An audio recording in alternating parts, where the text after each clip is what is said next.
Welcome back to HOA Storytime Central. The vendor refused to play along this time. Karen yelled that I was banned from storage lockers because items were missing. Do not step back inside. She was standing on my porch, holding a torn mailer like it was a murder weapon, her face red, her voice cracking with that mix of fury and triumph that only comes when someone thinks they have finally caught you. I had just gotten home from work, still wearing my jacket, my keys in one hand and my phone in the other. I work as a data analyst, so my brain went straight to the obvious question: what items, when, and how does a torn envelope prove anything? She did not answer. She just waved the mailer again and said, "I know what you did. This was found right next to your trash cans this morning. The package it came from is missing from the clubhouse supply closet. You are done. I am filing a formal complaint, and you are banned from all common areas until the board investigates." I looked at the envelope. It had no address, no label, just a rip down one side. I said that could have come from anywhere. She cut me off. "I offered you a fair deal last month. I told you if you followed the rules, we would not have problems. But you did not listen, so now we do this the hard way." That fair deal line was a lie. A month ago, Nicole Barrett, the enforcement liaison for Oak Harbor Community Association, had sent me a violation notice because my guest had parked in a visitor spot for 10 minutes while helping me carry groceries. I had responded with a polite email pointing out the guest parking rules, and she had replied with a vague warning about repeated issues. There had been no deal. There had been no offer. But now she was rewriting history, and she was doing it on my porch in front of my neighbors. I live in a lakefront neighborhood in Kansas City, Missouri, where the HOA runs tight. Oak Harbor is one of those communities where every rule gets enforced selectively, where the board operates like a small government with no checks, and where people like Nicole thrive. She is in her late 40s, always wearing that same black puffer vest and blue baseball cap, always holding a clipboard or a phone or some prop that makes her look official. Her thing is control. She manipulates meeting minutes, erases objections from agendas, and makes sure the rules only apply to people she does not like. I had been on her list since the parking thing, but this was different. This was not a violation notice. This was an accusation of theft, and she was doing it loud enough for the whole block to hear. I said, "Show me the evidence. Show me a photo of the package, a record of what was in it, anything that proves I took something." She pulled a folded piece of paper from her clipboard and said, "I do not need to show you anything. I decide what evidence is allowed. This is an HOA matter, and you signed the covenants, so now you live by them. You signed the covenants, now you live the covenants." She said it like a slogan, like she had been waiting to use it. I looked at the paper. It was a printed complaint form, generic, with my name typed at the top and a single line under reason for complaint that said unauthorized removal of association property. No details, no witness, no timestamp. I said, "This does not prove anything." She smiled, pulled out a battery-powered label maker from her vest pocket, and printed a strip on the spot. She peeled it off and stuck it to the clipboard. It said official notice, November 14. She said there, "Now it is official. You are banned from the storage area, the clubhouse, and the fitness room until this is resolved. If you step inside any of those spaces, I will call the police for trespassing." She turned and walked off my porch, still holding the clipboard like it was a court order. I stood there for a second, trying to process what had just happened. My gate access, my parking rights, my ability to use the amenities I pay for every month. All of it was now on the line because of a torn envelope that could have come from anyone. I went inside, closed the door, and pulled up my calendar. The form said November 14, which was today. I checked my work schedule. I had been in back-to-back video calls all morning. I had not left my condo until noon, and I had gone straight to the office. There was no way I could have been at the clubhouse this morning, and I could prove it. But proving it would not be enough, because Nicole does not care about proof. She cares about control. And right now she had just handed herself a new tool to mess with me. I needed to figure out what was actually going on, because this was not about a missing package, this was about something else. I grabbed my laptop and logged into the Oak Harbor resident portal. The portal tracks everything: access logs for the gate, reservation records for the clubhouse, maintenance requests, violation notices, payment history. I pulled up my access log for the past week. It showed every time my key fob opened the gate or unlocked a common area door. I scrolled through the entries. Monday morning, 7:32 a.m., main gate. Monday evening, 6:18 p.m., main gate. Tuesday, same pattern. Wednesday, same pattern. Thursday, I had gone through the gate at 7:28 a.m. and again at 6:47 p.m.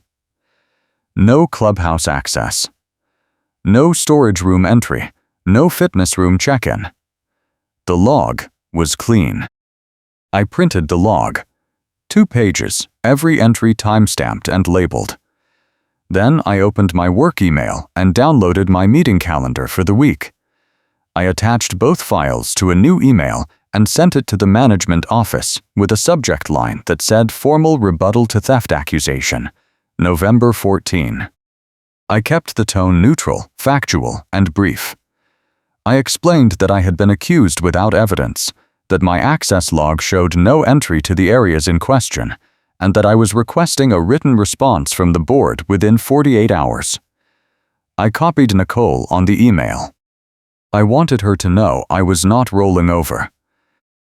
10 minutes later, my phone rang. It was the property manager, a woman named Diane who usually stays out of enforcement drama. She said, "I got your email. I also got a complaint form from Nicole this morning. She is saying you stole a bin of event supplies from the storage closet and that she has proof." I said, "What proof?" Diane paused.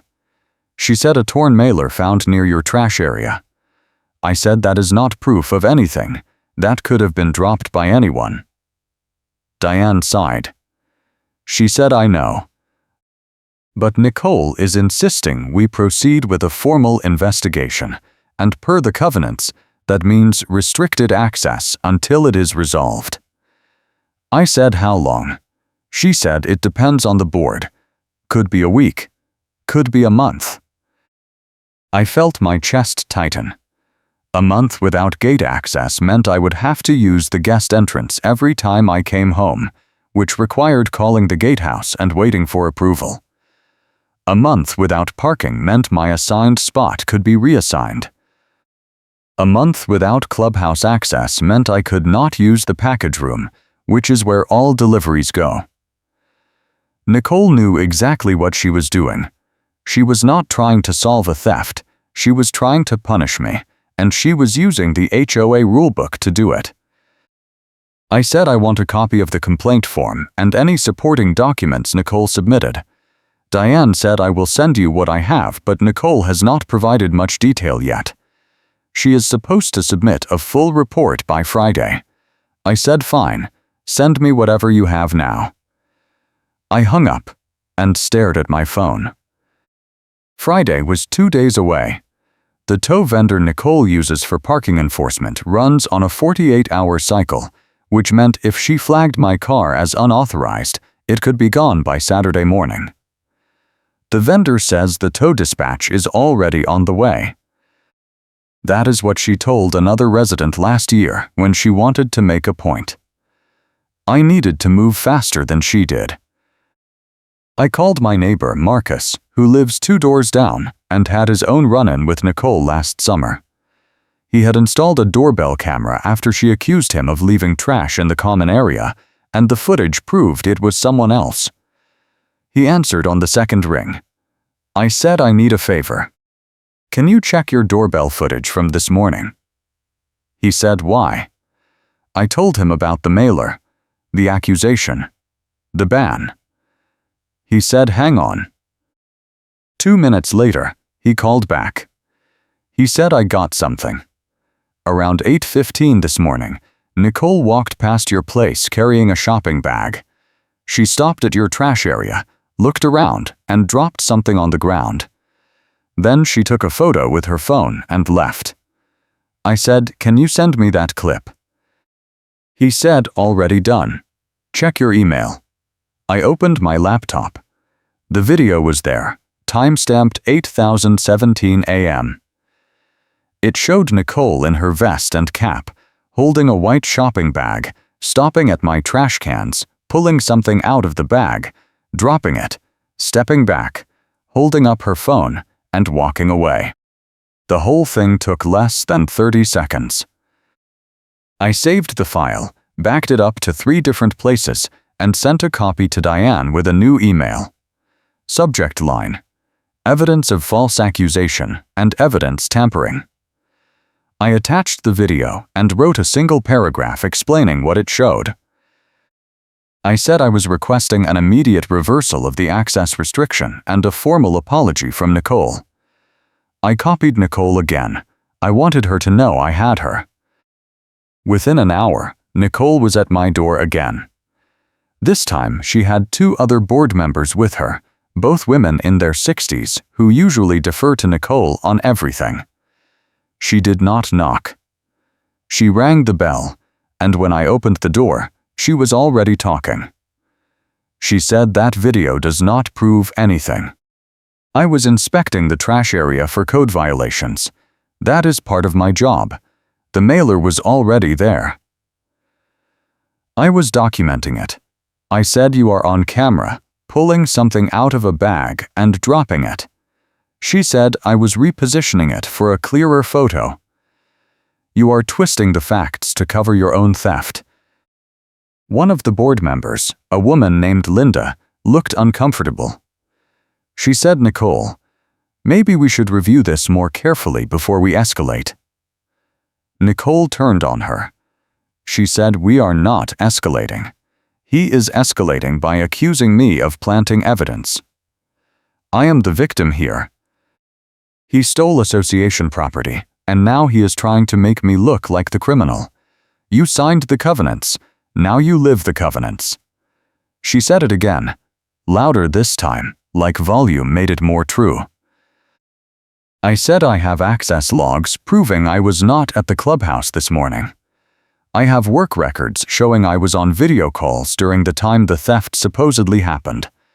And I have doorbell footage showing you planting the mailer. If you want to keep pushing this, I will send all of it to the entire HOA membership and let them decide who the criminal is. Nicole stepped closer. She said, you will not do that. If you distribute defamatory material, I will have you sued for harassment. I decide what evidence is allowed, and this video is not allowed.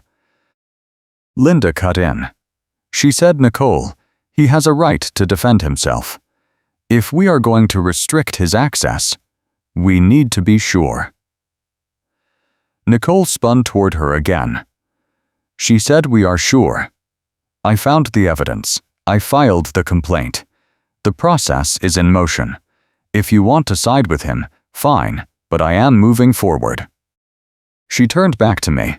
She said, you have until Friday to respond in writing to the formal complaint. If you do not, the restriction becomes permanent, and we move to a hearing. She walked off the porch, and the 2 board members followed her, both of them silent. I closed the door and leaned against it. My hands were shaking. This was not just about a package anymore. This was about Nicole protecting herself, and she was willing to burn everything down to do it. I pulled out my phone and texted Marcus. I said I need to talk to everyone who has had issues with Nicole. If she did this to me, she has done it to other people. He replied immediately. He said, I know at least 3 others. I will set up a group chat. By that evening, I was in a text thread with 5 other residents. All of them had stories. One guy said Nicole accused him of damaging a mailbox and charged him a repair fee, but the mailbox was never actually repaired. Another woman said Nicole claimed her dog was off-leash in the common area, but her dog had been at the vet that day and she had the receipt to prove it.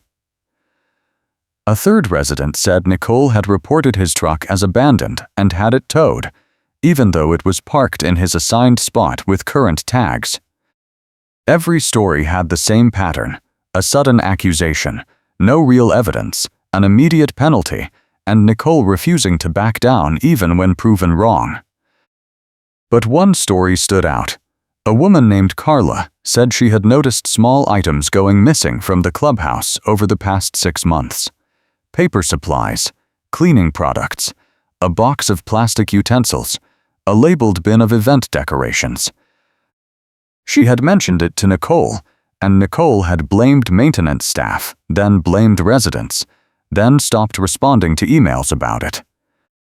Carla said she had started keeping her own inventory log, and the missing items always disappeared on days when Nicole was the only board member with access to the storage closet.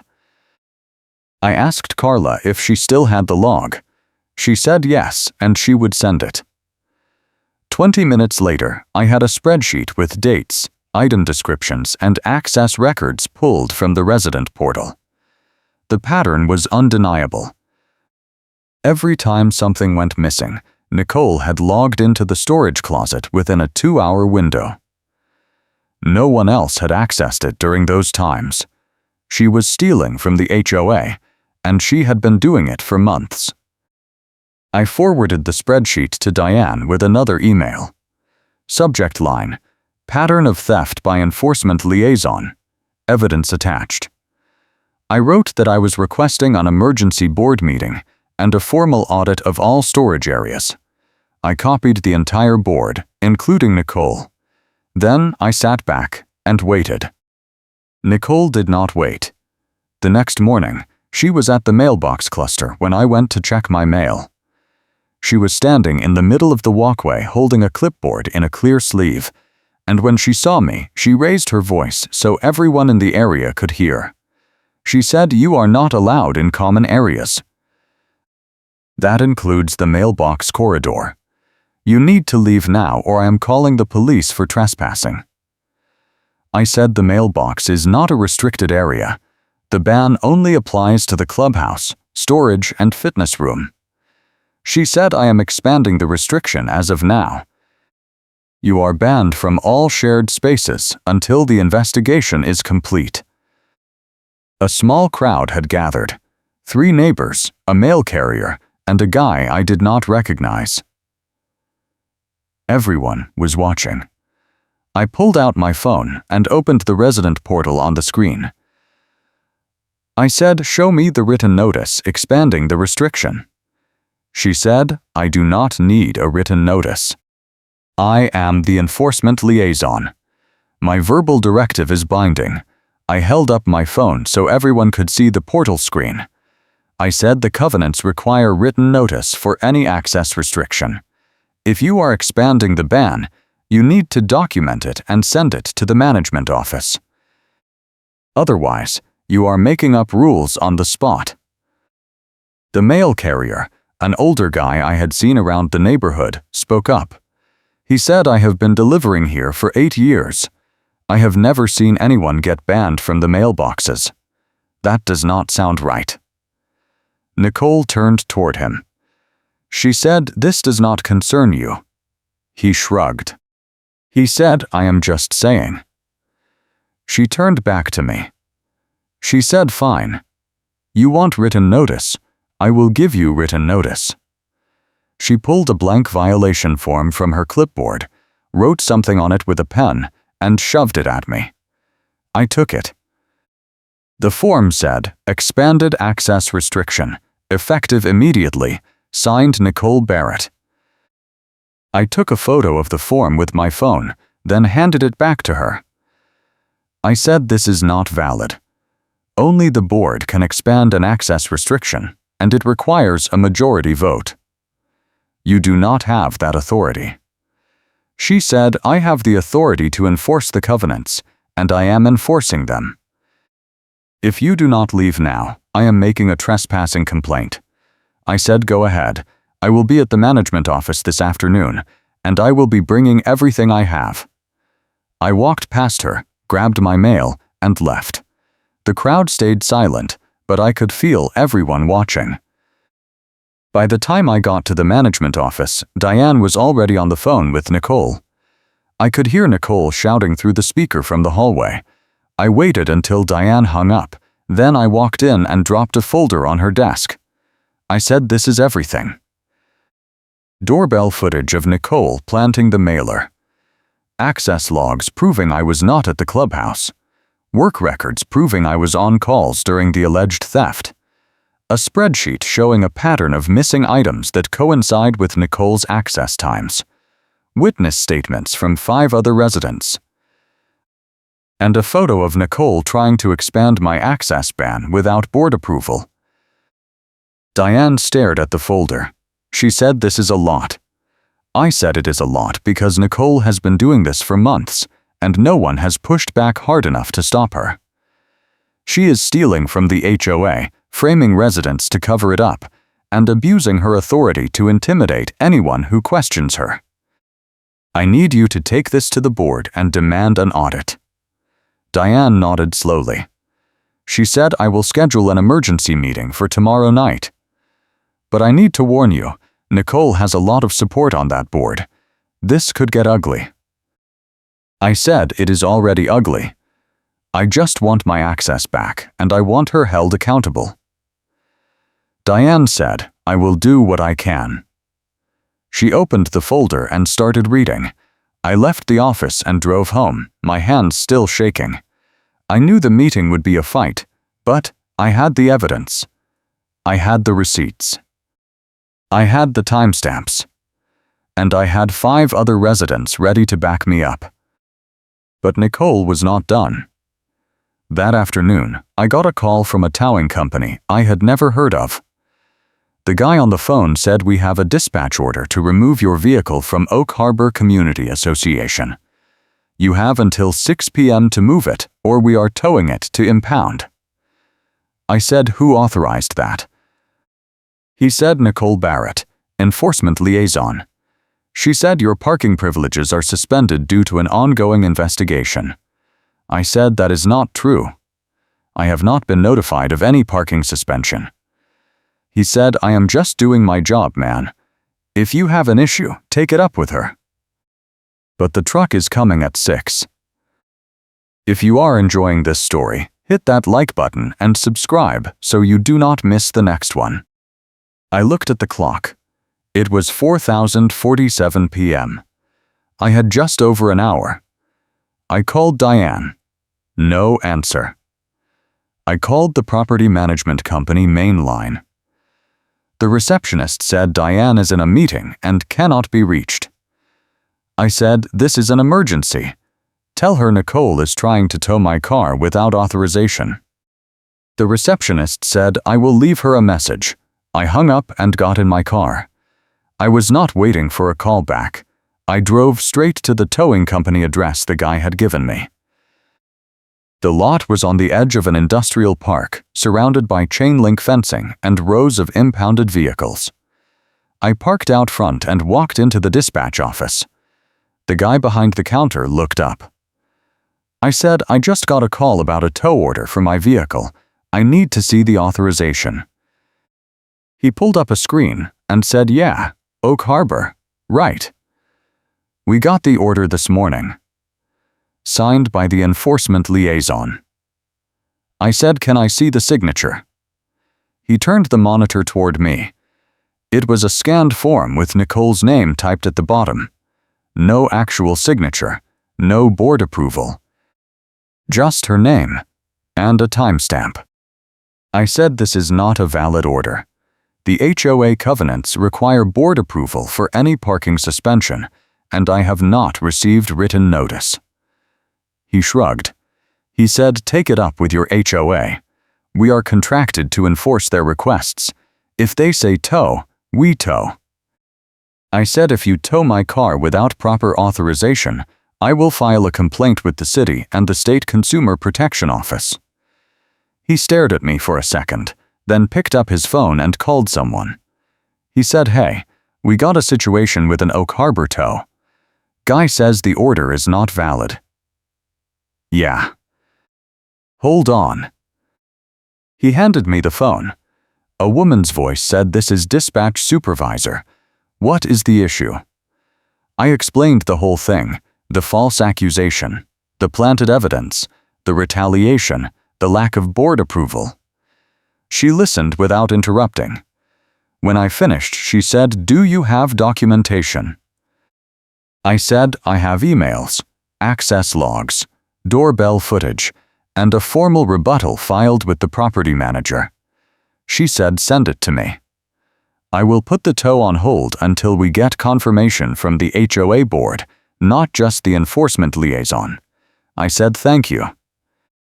She gave me an email address, and I sent everything from my phone while standing in the parking lot. The counter guy hung up and said, "You are clear for now, but if the board confirms the order, we are coming back."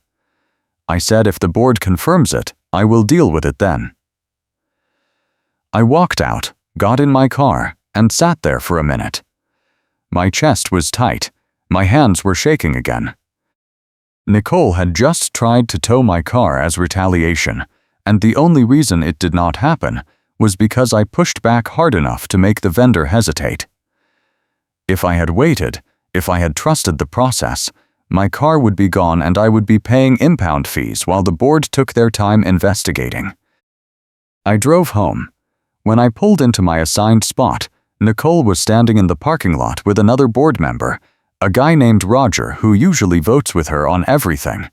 She had her phone out, and she was talking to someone on speaker. I heard her say the tow company is refusing to execute the order because he threatened them. "We need to escalate this to the police." Roger said, "Are you sure that is a good idea?" She said yes. "He is harassing me, tampering with evidence, and threatening vendors. This is bigger than a missing package now." I got out of my car and walked toward them.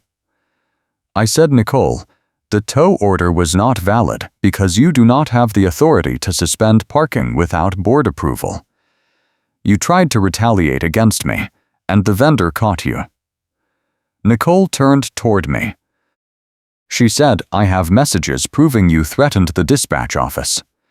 I am filing a police report for harassment and intimidation." I said, "Go ahead. I will bring my documentation to the police, and we can let them sort it out." Roger looked at Nicole. He said, "Maybe we should wait for the board meeting tomorrow. Let everyone review the evidence before we involve the police." Nicole snapped at him. She said, "If we wait, he will keep manipulating people and making me look like the bad guy. I am not waiting." She turned back to me. She said, "You are done. I am posting a public notice at the mailbox area tomorrow morning. Everyone in this community will know what you did." I said what I did. She said, "You stole from the HOA, you planted fake evidence to frame me, and you threatened a contracted vendor. That is what the notice will say." I pulled out my phone and opened the voice recorder app. I hit record and held it up. I said, "Say that again." She froze. Roger said, "Nicole, do not." She ignored him. She said, "I do not care if you are recording. The truth is the truth. You are a thief, and I am going to make sure everyone knows it." I stopped the recording and said, "Thank you. Now I have you on tape making a defamatory statement with no evidence. That will be useful tomorrow." Nicole's face went pale. Roger said, "We are done here."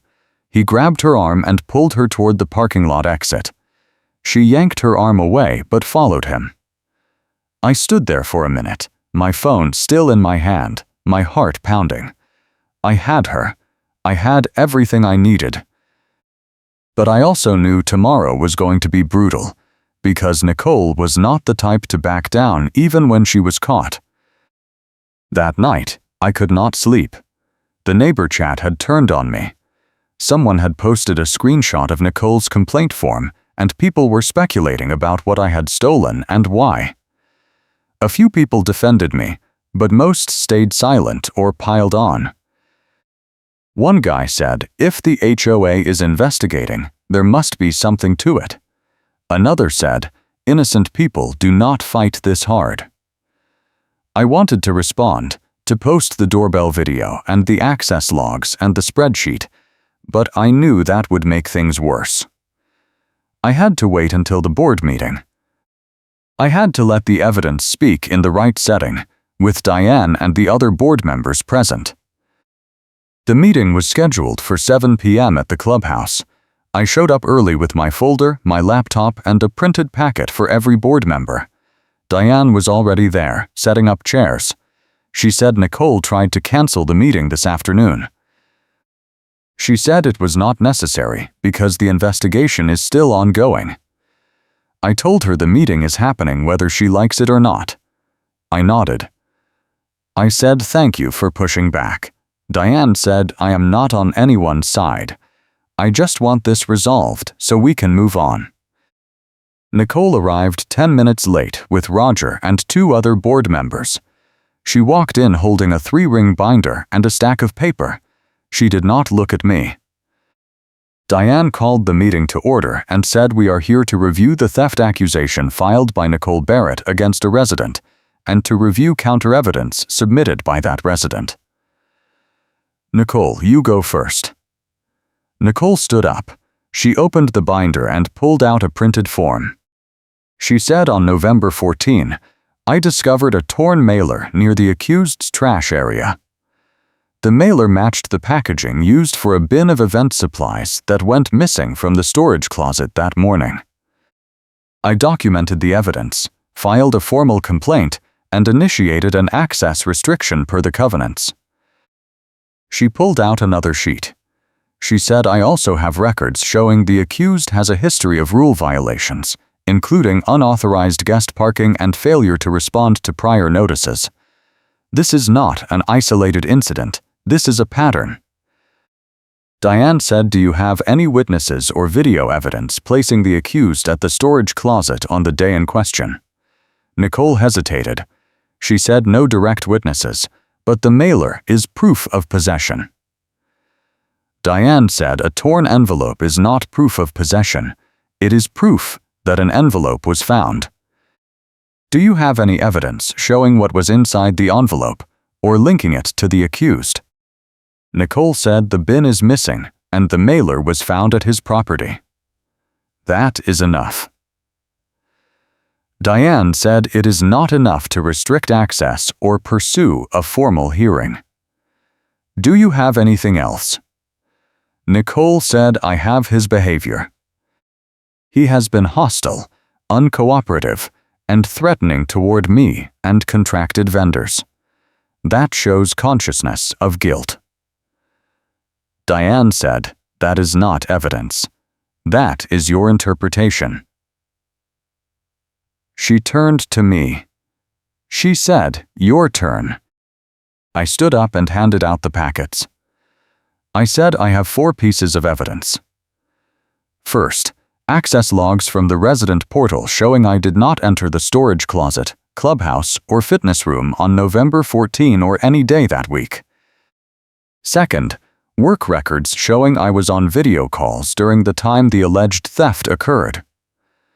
Third, doorbell camera footage from a neighbor showing Nicole planting the mailer at my trash area at 8:17 a.m. on November 14.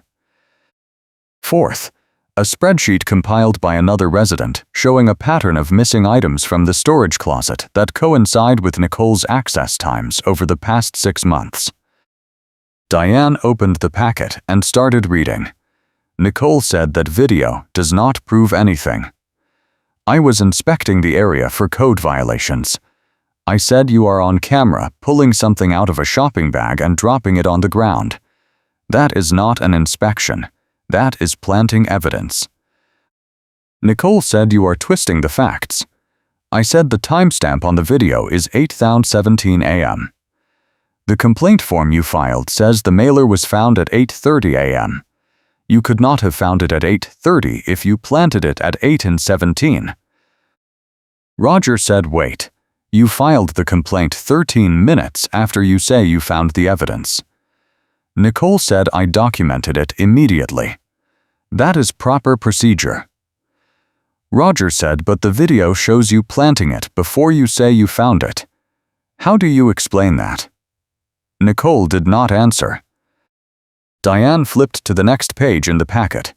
She said this spreadsheet shows 6 incidents of missing items, all on days when you were the only person with storage access.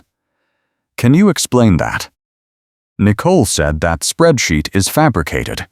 Diane said it is pulled directly from the resident portal.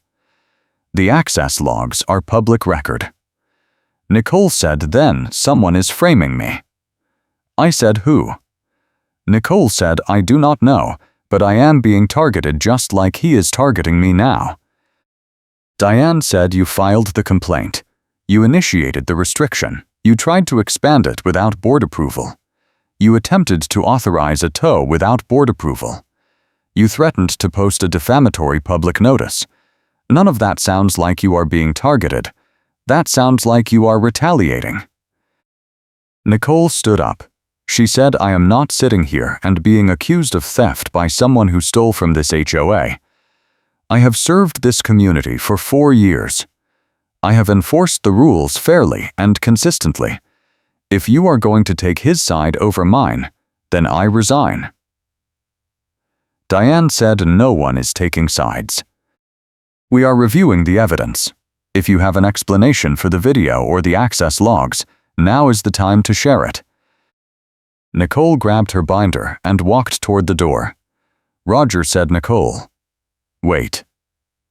She turned back. She said you want an explanation. Fine. He has been harassing me for weeks. He has been spreading lies about me in the neighborhood chat. He has been threatening me and my family. I planted that mailer because I knew he was stealing and I needed proof the board would actually look at. I was trying to protect this community. The room went silent. Diane said you just admitted to planting evidence. Nicole said I was trying to catch a thief. Diane said by framing someone. Nicole said he is a thief. Diane said you have no evidence of that. You have a hunch, and you decided to manufacture proof. That is not enforcement. That is misconduct. Nicole said, I am done with this. She walked out and slammed the door. Roger looked at Diane. He said, what do we do now? Diane said we vote to reverse the access restriction, refund any fees tied to the false accusation, and refer Nicole's conduct to the property management company for discipline. Roger said, and the missing items. Diane said we do a full audit of the storage areas and review all access logs for the past year. If Nicole has been taking things, we will find it. The vote was unanimous. My access was restored immediately. The management company sent Nicole a formal reprimand the next day, and by the end of the week, the audit had confirmed that Nicole had removed items from the storage closet on at least 8 occasions without authorization. Most of the items were small, cleaning supplies, paper goods, plastic bins, but one entry showed she had taken a case of bottled water and a box of snacks that were supposed to be for a community event. The audit log was read out loud at the next board meeting, and Nicole did not show up to defend herself. A week later, I got a call from the towing company supervisor. She said I wanted to follow up on that Oak Harbor situation. We reviewed the order Nicole submitted, and it turns out she has been using our services for personal disputes without board approval for over a year. We have terminated our contract with Oak Harbor and flagged her account. If she tries to use another vendor, they will see the note. I said thank you for doing that. She said thank you for pushing back. Most people do not. The mail carrier I had seen at the mailbox cluster stopped me one afternoon and said I heard what happened with Nicole. I am glad you stuck it out. She tried the same thing with another guy last year, accused him of dumping trash, got him fined, and he just paid it and moved on. You are the first person who actually fought back. I said, I had the proof. He said most people do not bother getting the proof. That is why she kept getting away with it. Nicole resigned from the board 2 weeks later. The resignation letter was posted in the resident portal with no explanation, just a single line that said effective immediately. The neighborhood chat exploded with speculation, but no one posted the full story. I thought about sharing the evidence publicly, but I decided against it. The board knew. The management company knew. The vendors knew. That was enough. A month later, the HOA refunded the investigation fee they had charged me, along with a written apology from Diane.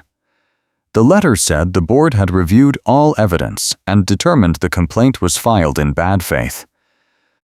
It said the access restriction should never have been imposed and that new policies were being implemented to prevent similar incidents. It did not mention Nicole by name, but everyone knew what it was about. I ran into Roger in the parking lot a few weeks after that. He said I owe you an apology. I should have questioned Nicole earlier, but I trusted her because she had been doing the job for so long. I said I get it. She was good at making herself look credible. He said she fooled a lot of people. Not anymore. The funny thing is, after everything, the thing that got Nicole in the end was not the theft, and it was not the false accusation.